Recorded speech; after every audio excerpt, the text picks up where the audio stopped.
Excited for everyone to join us today. As you know, we've put together a lot of insights that will start to get us to look ahead into 2021. You're just like us. We're ready for that new year on the horizon, and we're excited about a lot of the plans that we're going to go over today. As you know, I'm Tiffany, the CEO of Kite PR, and I'm joined with Jean Meyer, who is our Chief Client Officer. She's going to be taking us through some of these key insights, as well as Vice President Gina Priatessa. So let's talk about some of the key things we're going to cover today. Again, thanks for joining us. We're excited to have all of you on the call.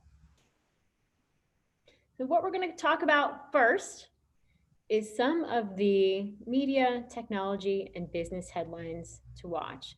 So a key part of what we're going to go over is really keeping in mind that we're not trend arbiters ourselves. That's why we're working with all of you. Your executives, we lean into your expertise on a regular basis. But what we're great at here at Kite Hill is looking ahead and looking on the horizon and really identifying what key journalists are going to be asking you, what are going to be those headlines, and what's going to impact your communications program moving forward. So we're going to dig into first, then we're going to take those key headlines to watch. We're going to roll that into some of the opportunities that we see and some additional insights and advice as to how we can adjust your earned media program. So everything we're looking at has that earned media lens as we pull things forward. We want to think about, this is not another boring trends call, so we appreciate you being on yet another Zoom call with us. One key thing we wanted to call out when you think about some of the insights that we're covering, of course, you're seeing some of the key publications and their coverage on trends. It's that time of year when we think about some of the key things that are bubbling up. There's a lot of predictions around trends for 2021. There's also a lot of data. What we're bringing to you today, again, is the areas that we'll focus on from an earned media perspective, how we see those headlines playing out in 2021. So that means the headlines we expect to see, there's 6 areas of focus that we dug into that we think will be the focus of journalists in the tech, business, marketing and advertising, and broader vertical media. So folks from TechCrunch to New York Times to Wall Street Journal, Fast Company, Ad Age, the publications you want to be in, what are they going to be covering? Why does it matter? Let's go into some of those key areas. We'll talk about it right now.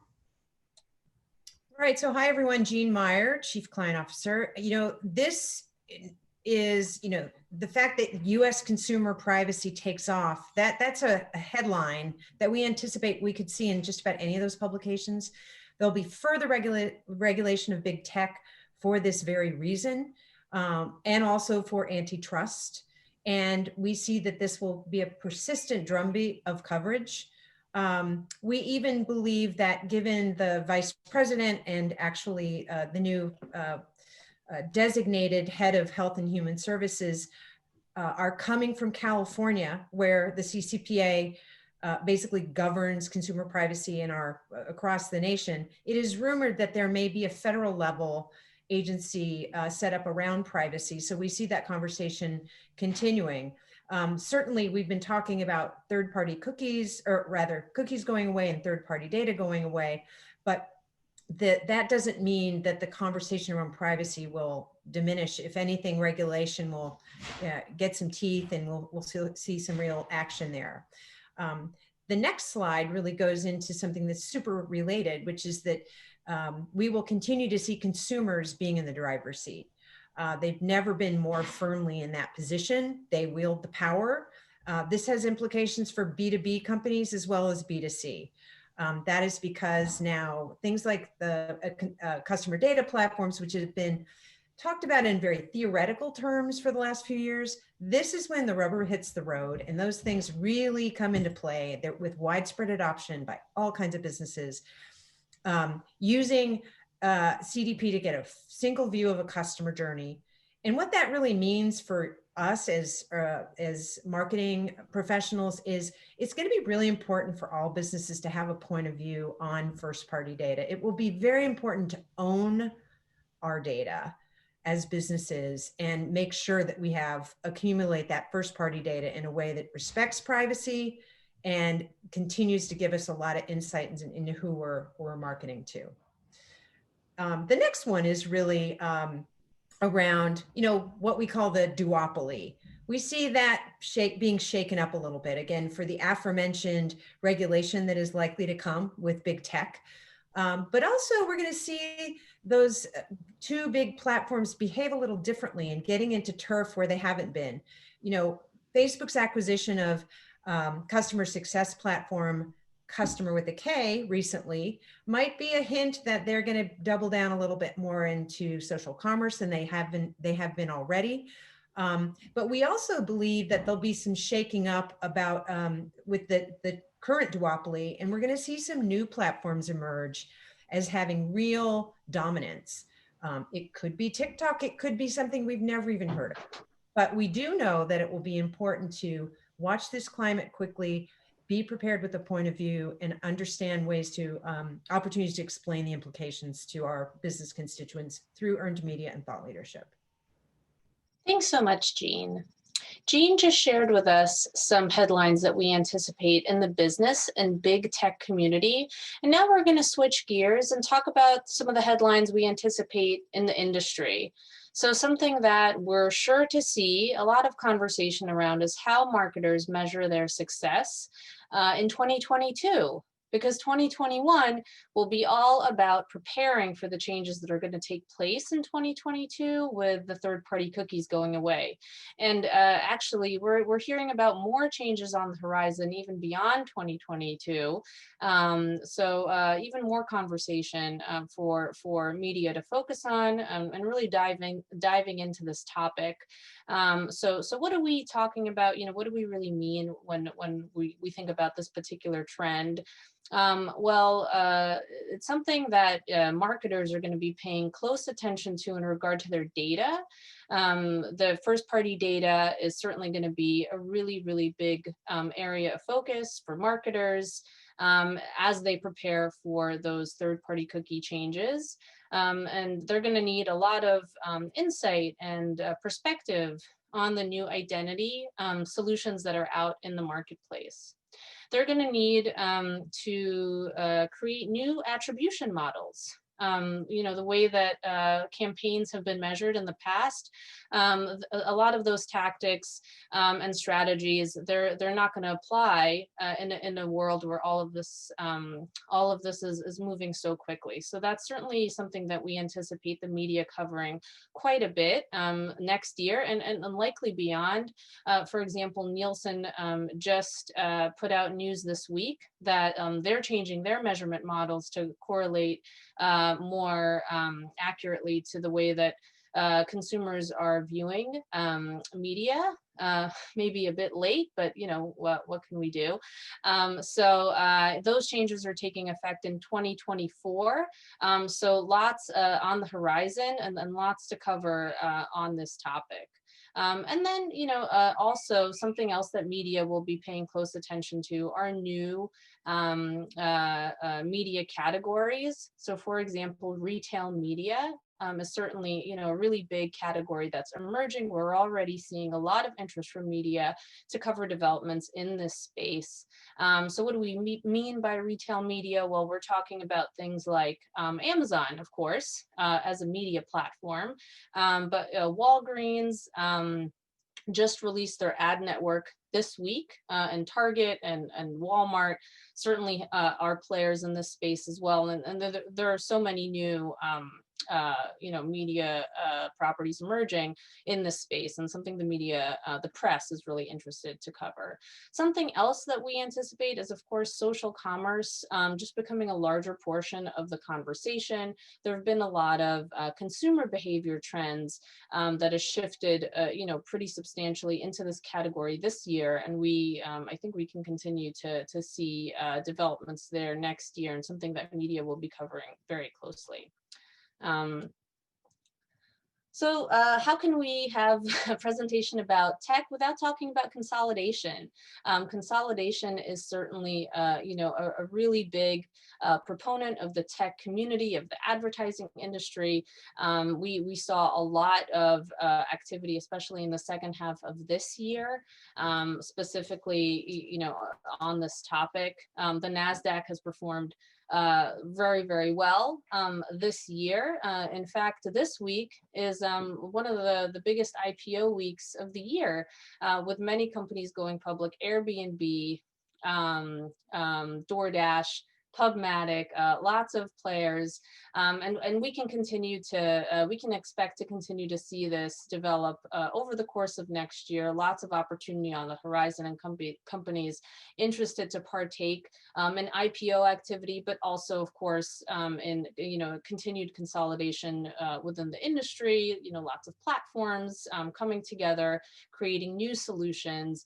So this is something that media covers really, really closely. It's something that we always look to insert spokespeople into those conversations. Media is always interested to add context to the story. How are these shifts in the business community going to be impacting marketers, consumers, and other stakeholders? So lots of activity there. You can expect to see lots of newsjacking opportunities from us on these topics. And of course, media, big question, who's going to be the winner and loser in these scenarios? So just some things to think about for the future. Thanks, Gina.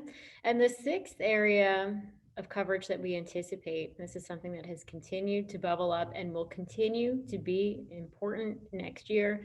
It wasn't just a fad this year, is really looking at the importance of purpose-forward brands.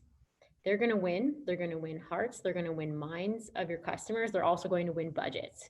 So when you think about the impact of purpose, that goes much deeper than some of the communication strategies we might have looked at in the past.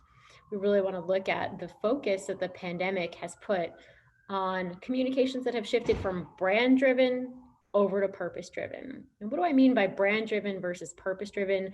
Brand driven goes deeper into thinking about a lot of communications around products, services, company announcements. Those are still important, but what's going to bubble up, what journalists are going to want to know about, we're going to answer those questions, is about purpose-driven communications. So going deeper into really thinking about your culture, your business values, and knowing that DEI is a business imperative. It's going to be something that we expect will continue to be on the radar for journalists, not only for journalists, also the broader business community. We're thinking about communications that reach all of your stakeholders. It's something that has come up again and again. We've also seen some of the recent news from NASDAQ as they're adjusting the requirements for boards. We're also seeing publications adjust their columns, adjust their coverage. New publications start to emerge that are completely focused on these kind of purpose-driven communications. We're putting it in that category, but going deeper into culture and business values. So what does that mean?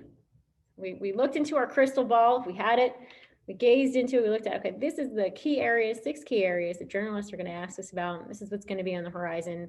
What are we going to do about that? How do we start to put it into action? Well, there's a lot of things we want to start to roll into our plans right now. We do encourage you to really look at the existing plans that we're working on together. And while your competitors might be pressing pause and reevaluating through the end of the year, we want you to press fast forward with us. We want to accelerate some of the plans and initiatives that we have around these key areas. We're going to tell you how we're thinking about that right now. There's really 4 key things that we're starting to adjust when it comes to corporate communications programs and communications programs externally and internally more broadly. 1, purpose forward. 2, data driven. 3, adjusting thought leadership. And 4, always staying agile. So let's go into each of those and how we're going to put some things in practice. When it comes to purpose forward, what do we really need to think about as we start to think about these communications programs? Well, it's about people first. That's going to be, if you are looking at leadership styles, the best leaders that we will see in the 21st century know that they need to put their people first. That's how they're communicating with transparency. You're also really going to encourage your organization to prioritize internal communications as much as external communications. That will continue to come to the forefront. It's going to take a priority. It's going to be impactful to your business. We're also, when it comes to diversity and inclusion, a really important point here as we start to put that into practice. We already acknowledge DEI is going to continue to be a business imperative, but when it comes to how we're adjusting our communications programs, this is something that we've been working with you and urging clients across the board. We've really got to demonstrate commitment, show action, and measure against it. And by the way, if you're not measuring success for your company, journalists will be measuring it for you. Other people will be looking at your business, at your communications, looking at these initiatives. It's about preparation. And what's great is that we know this is important, that we're working with you on actively revising plans and really looking at our exact messaging as to how we play into this broader landscape and how we can start to really make a difference when it comes to external communications.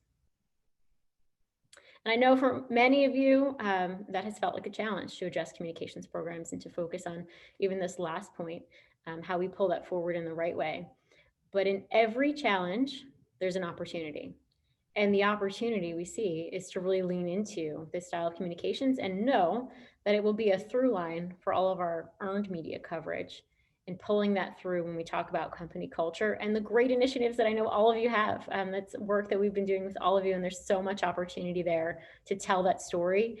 And we really want to work with you to prioritize that and continue to do so in 2021. And that's going to pull through in other areas of how we adjust our communications programs.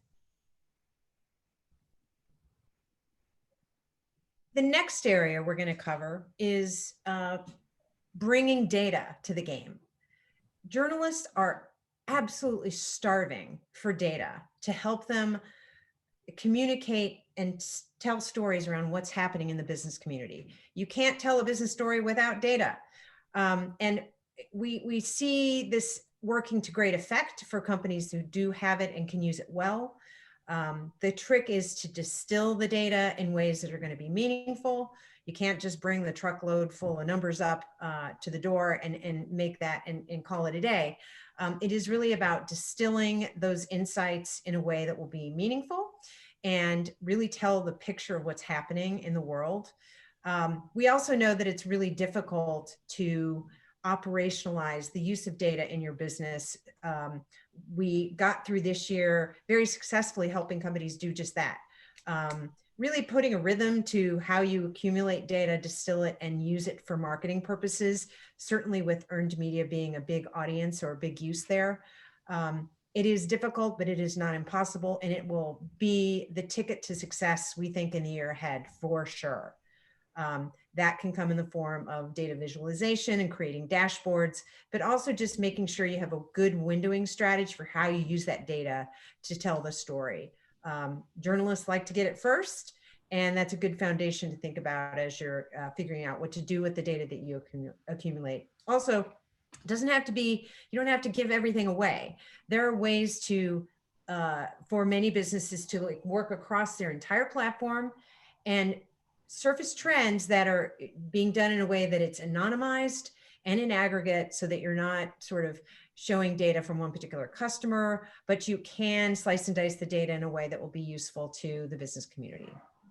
So that's one big initiative. The next is Gina's going to talk about thought leadership. That's right, thought leadership. It's something that we talk about a lot with all of our clients, with all of you. And it's something that we're going to continue to talk about because it's only getting more and more important. Even though it's a little bit of a cliche, everyone talks about thought leadership, but in fact, this is one of the main reasons why it's important to stay ahead of the game and continue to really push in this area. So the first point that we want to emphasize for next year is the approach. The approach is really key. And what we mean by that is we want to really emphasize a deeper approach. we want to outline the messaging pillars that we have, the areas that we want to focus on, like being purpose driven. You know, that's a key messaging pillar for all companies heading into 2021. We want to make sure that we have strong messaging, strong points that we talk about on a regular basis in that category. And then other messaging pillars, you know, we can take them from the trends that we cover today, for example, and make sure that, you know, we have talk tracks and consistent pieces of content that are correlated to those areas. Another point that's really important to keep in mind, and of course we know that all of you are on the same page with us here, content is king. There's so much content out there that it's even more important to have quality content at scale that we're sharing, you know, in every type of platform. Of course, you can count on us. We have that strong focus in earned media. And that's, you know, what we're working on all the time, and creating those really impactful pieces that add that credibility lens through earned media. And finally, we want to mix it up. We want to make sure that we're kind of incorporating a healthy, you know, mix of the types of media that we're thinking about, that we're engaging with, and really, you know, thinking about the changing media landscape as well. So what do we mean by that? Well, again, you know, we're really focused on earned media. We're really focused on the business publications, the trade publications that we know are really, really important to the audiences we're trying to reach. But then, you know, some of these publications, they're changing some of their models. So we may bring up paid add-ons, for example. Some publications, for example, Forbes has been doing this for a long time. Adweek, The Drum, they have these kind of paid slash earned models where you pay a nominal fee to have thought leadership content that's still reviewed by an editorial board. So it's, you know, it's not an ad, but it's still, you know, a credible piece of content. But it allows for companies to have their voice in those publications on a really regular basis. So it's something that we might bring up for next year, something to consider. Something else that we're thinking about all the time is, of course, organic social. We've seen LinkedIn, for example, just increase tremendously in traffic, in viewership. I mean, even just, I don't know, a year and a half ago, you may have been able to go on LinkedIn once a week, twice a week, you were all caught up. Now that's not the case anymore. Even we were just looking at some numbers in advance of this presentation, and LinkedIn, I think the traffic on LinkedIn has increased 10 to 15% just over the past couple of months. So certainly the pandemic is driving a lot of that activity, and we know that it's really important to have you know, thought leadership as LinkedIn as a primary channel for that as well. So that's something that we'll be thinking about and working with you on as we head into next year and beyond. And last but certainly not least, when we talk about agility, it's also agile in mindset, but also in practice. So really embracing that concept as we think about our planning overall. So when we look on the horizon, there was just so much change. We've talked again and again about that rapid digital transformation that we have gone through. And there will certainly be a lot of change on the horizon in 2021. So we really want to encourage all of you to have that mindset right there with us of always being agile. Really looking at two things. One is the short-term and near-term planning that will continue to adjust overall.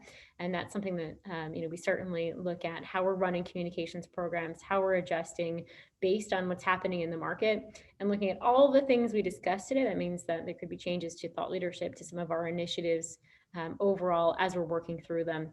The fact that we can move fast, the fact that we can be agile puts you ahead of your competitors. That goes hand in hand with still keeping an eye on the horizon and looking ahead and looking into that crystal ball with us and looking at how we're planning for the year. We do both at the same time. We parallel path those activities.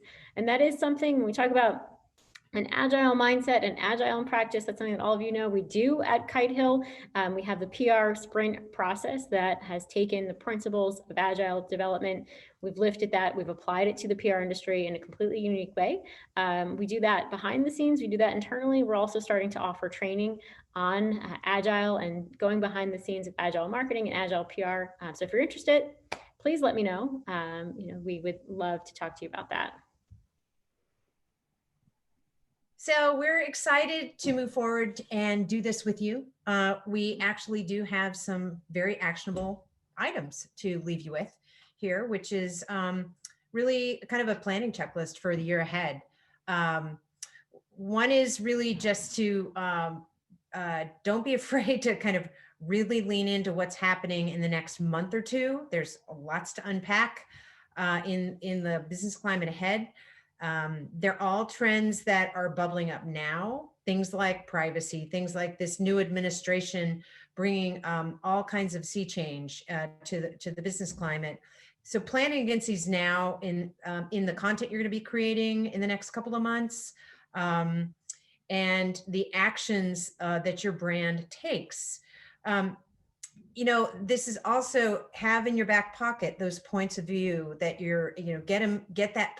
those points of view down on paper, vetted and ready to be dispersed into the marketplace well ahead of the game. As you know, in working with us, sometimes these opportunities require very rapid turnaround, and it always helps to get that kind of down pat. And also, that's true of both thought leadership and just weaving yourself into the breaking news conversation. And the other thing is really just around number 3. We all probably entered into last year with a healthy budget for activations and events and energy around trade shows. That is still a big uncertain ballgame at best. And this is where you can really be smart about reallocating your dollars in ways that are different. And maybe one of those is, and this is where I would recommend, if you're not already set up to be a data-driven PR organization or to have that currency, that is an awesome opportunity for you to redeploy some of the activation dollars so that data is doing the talking and data is the activation in your industry.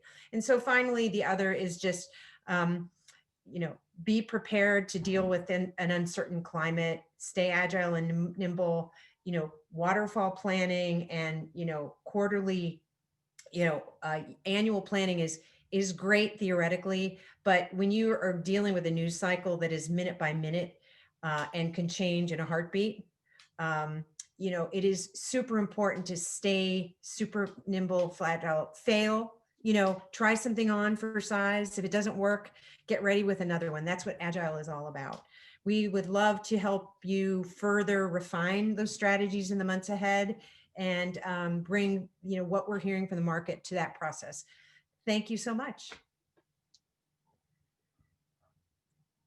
Well, thanks to all of you who have joined us today. Thank you, Jean and Gina. Some great insights and certainly some great areas that we can put into practice as we think about 2021 planning. We thank you also for carving out some of the time. I know it's busy. I know that we've had so many Zoom calls. We would love to see you all in person soon. Appreciate you taking the time today and look forward to continuing the discussion about the opportunities we see ahead. Thanks again. Enjoy the day.